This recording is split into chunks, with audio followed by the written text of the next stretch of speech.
Good morning, good afternoon, good evening, depending on when and where you are listening to this. This is Coffee with Kevin, and this is my coffee. And my coffee today says I am truly blessed, and I am truly blessed. I'm blessed to be here. I'm blessed to be having these shows for you over 5 years. Yes, well over 270 of these episodes that I've done over 5 years. It's just awesome to be able to do that. I'm going to take, and this is my copy. hmm And I am Kevin Martin. I am Kevin Martin. I am a mindset coach. I am a hypnotherapist. I am an NLP master practitioner. I am an author, a writer, a speaker. I'm a lot of things. But right now I am here for Coffee with Kevin, for coffee time tips for you. This is great to be here. I love being here. And I love doing this. I love being able to share what I do with this. It's April 15th. Oh, tax day. It's tax day. Oh, my goodness. Can you believe that? April 15th, 2025. Gosh, I remember back in pre-2K. What was the term we used? We were getting ready. I was in computers. We were getting ready for the big disaster of the year 2000. And it truly was a possibility because most programs have been written with dates functions that wouldn't go over 2000. And what was going to happen? Would the programs go down all over the world and it'd be chaos? It wasn't that, thank God. But I do remember, and I do remember the scare. And in the company I was working with, it was pretty easy. We worked really, really hard to make sure that our customers' systems didn't go down. And for the most part, they didn't. But there was changes. It really was a thing. It really was a thing. And so, but yeah, here we are 25 years later. Computers and programming and automation is nothing at all like what it was back then. It is so much more advanced. We have AI now. We have all sorts of different things, and I do like the idea of saying, okay, we got this thing called an iPhone, or some of you have an Android.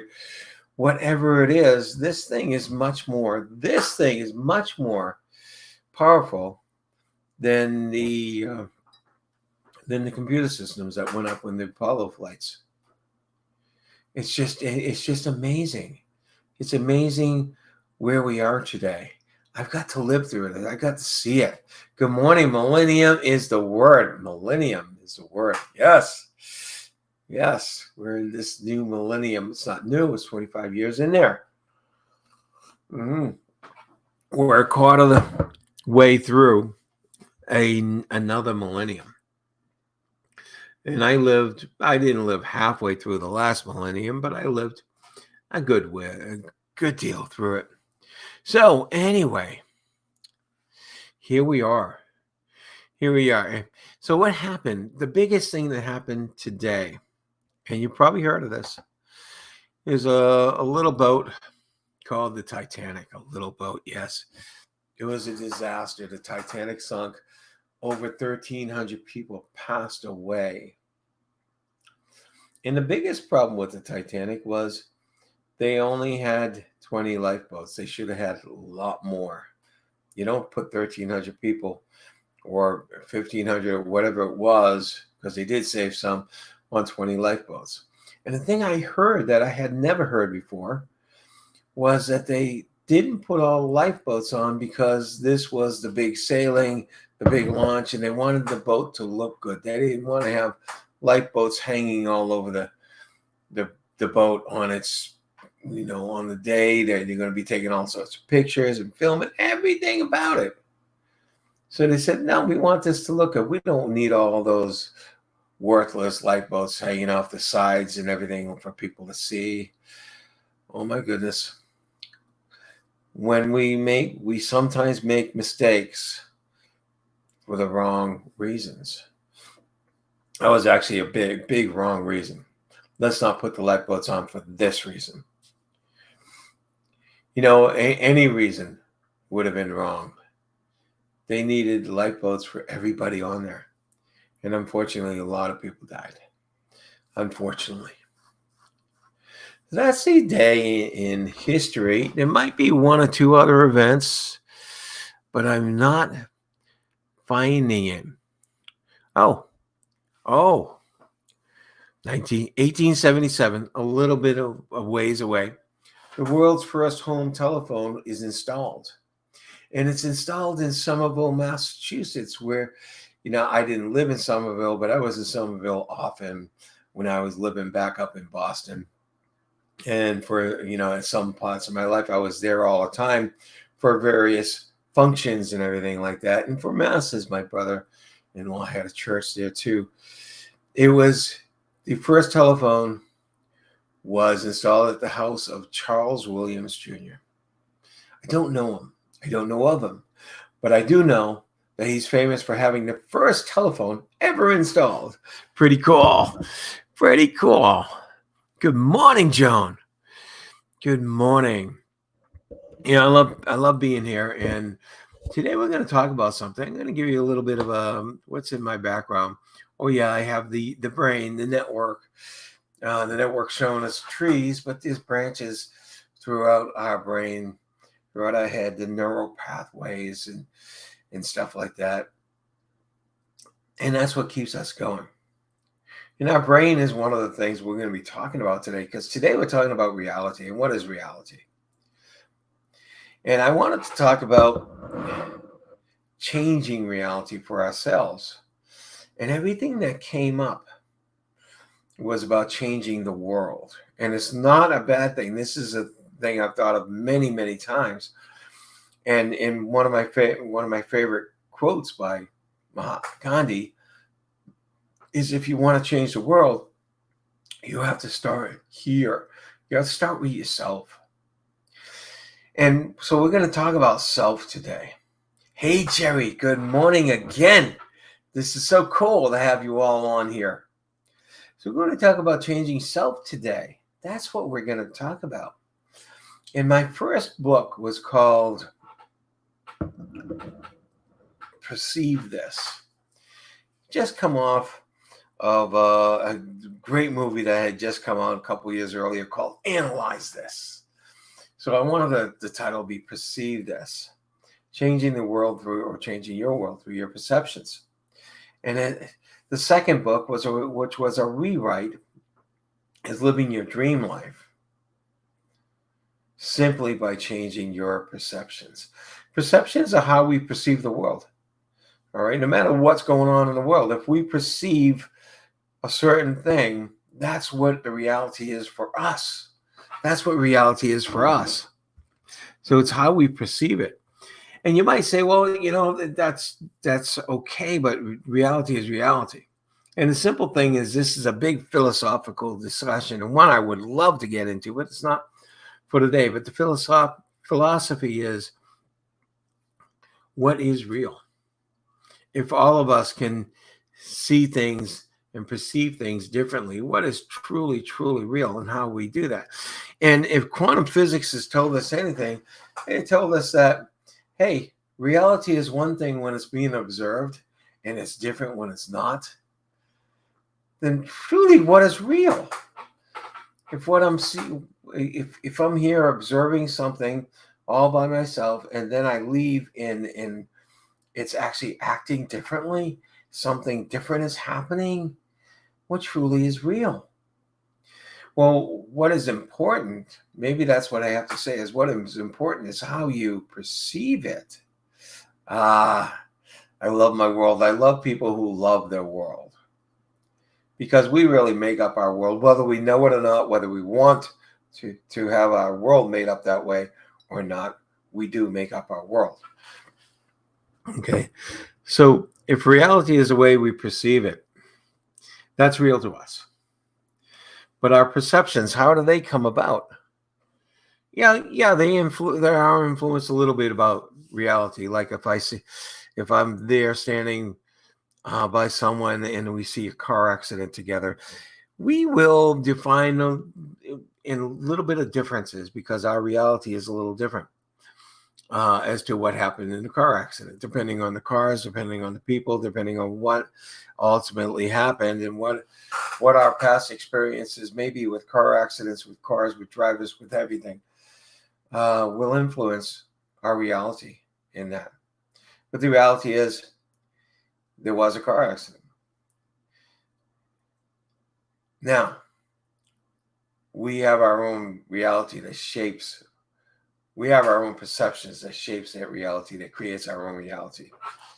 And that's what we're talking about today. Let's go to a couple quotes before before I get too philosophical with this. Okay, the very first one. All that we see or seem is but a dream within a dream. I like this, Edgar Allan Poe. I This one is simple.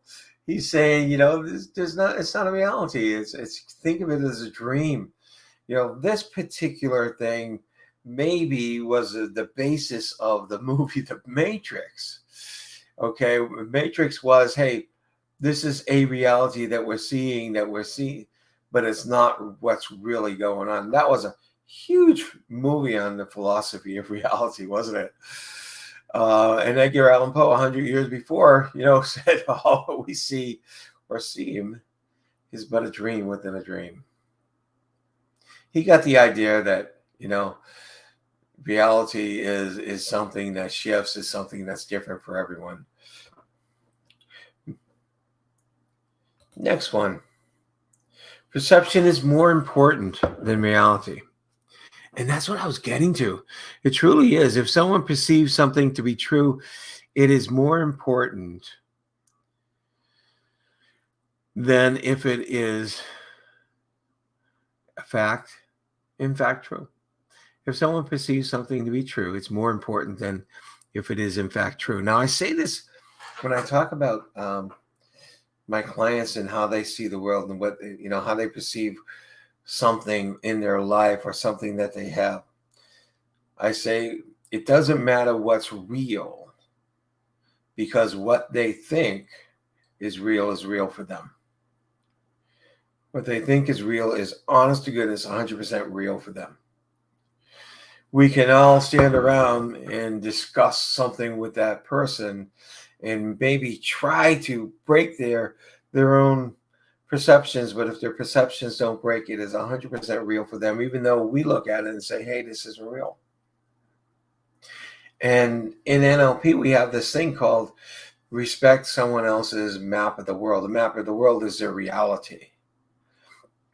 And we say respect it, because that's the only way to start to work with a person like that.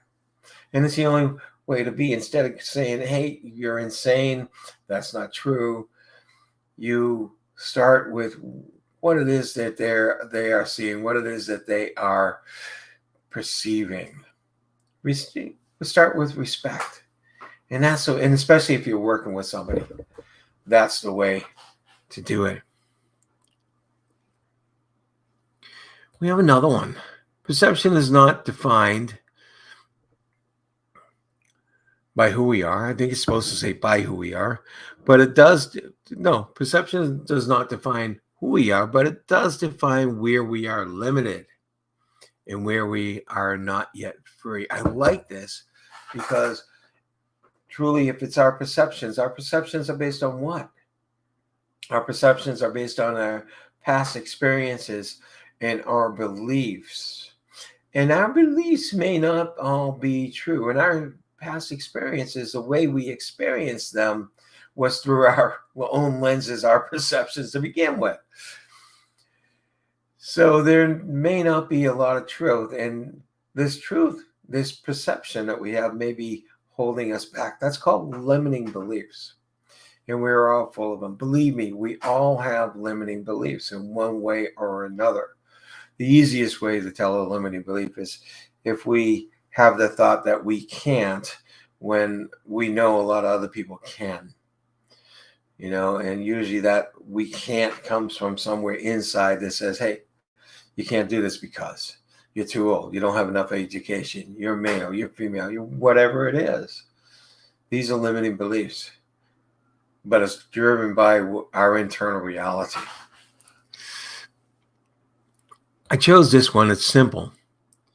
This was from last week when we were talking about creativity, and I liked it. Everything you can imagine is real.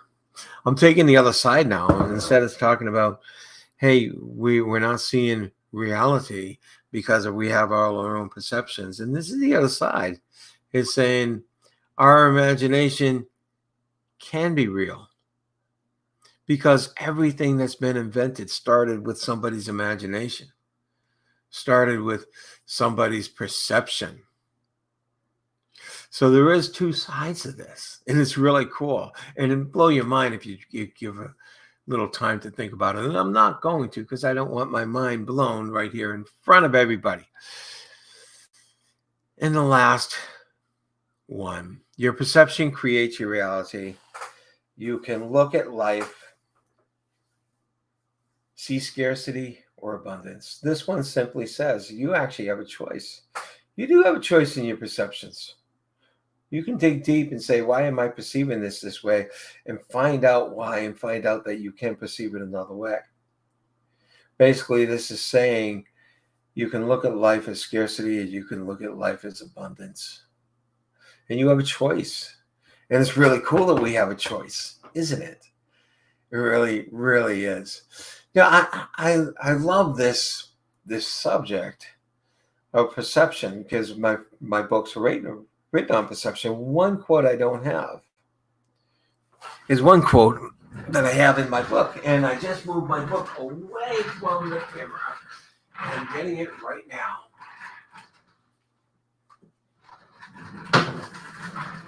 I had it at my fingertips right until yesterday, and it would have been so much easier to do that. The way in which you perceive life determines the way in which you react to life. It is that reaction to life that determines where and how far you will go. And that is true. That is true. Believe this, I've included a lot of quotes except for my own quote on reality, on perceptions.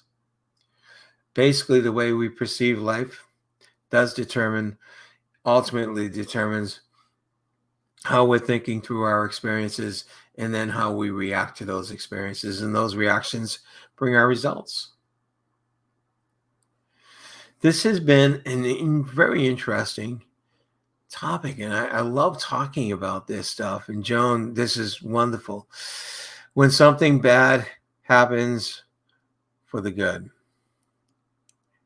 Let's see it. Perceptions of having glass is half empty or half full. I'm glad I have a glass. Oh, I love that. I'm going to put that there. Perception of having glass is half empty or half full. I'm glad I have a glass to begin with. Wow. Great look at the way in which we look at life. I love it, John. Thank you. Well, this has been another wonderful, wonderful Tuesday. And until next Tuesday, I will see you again. I enjoyed having you all here, and I want you to have the most incredible week. But you don't need me to want you to have it. You need you to want you to have it. Because when you want to have it, you know that you have a choice to make it that way. So make it that way. Make it an incredible week. Take care. Bye.